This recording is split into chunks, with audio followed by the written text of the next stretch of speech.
Nakaupo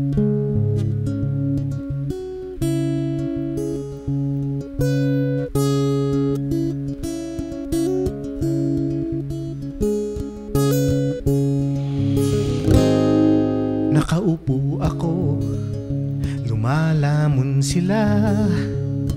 Masasaya itong aking mga kaibigan. Abot kamay nila ang bunga ng puno, dahil balikat ko ang ginawang tungtungan.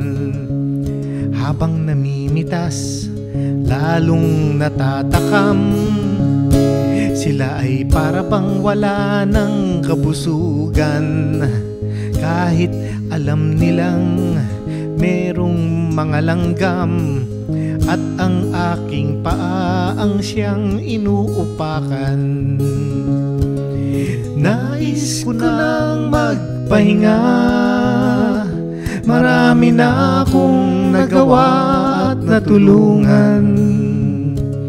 Ako'y labis na nag-aalala, baka ang puno ay tuluyan ng maubusan ng bunga.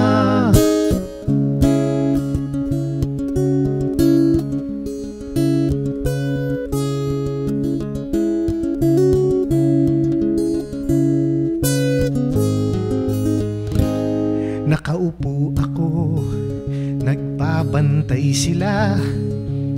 Ang mga aso ko'y laging maaasahan.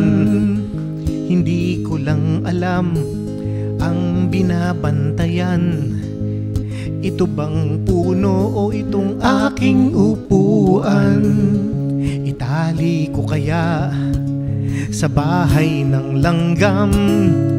Maglilingkod ba o maghahari-harian? Masasagot lamang ang malaking tanong kapag ako ay mawala na ng lubusan. Nais ko nang magpahinga, marami na akong nagawa at natulungan.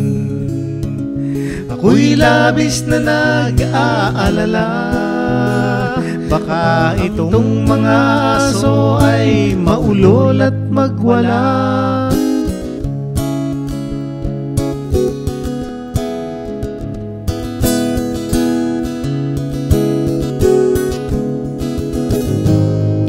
Nakaupo ako, naiinggit sila. Sila na nais pumalit sa aking upuan. Ayokong tumayo sa upuang ito, kahit ito'y sinusurot at inaanay. Ang upuang ito ay para sa bantay ng punong ang binubunga ay kayamanan. Nangangamba ako kung uupo sila, baka ang puno ay tuluyan ng mapabayaan. Nais ko nang magpahinga, marami na akong nagawa at natulungan. Ako'y labis na nag-aalala, marami ang magtutulakan, makuha lang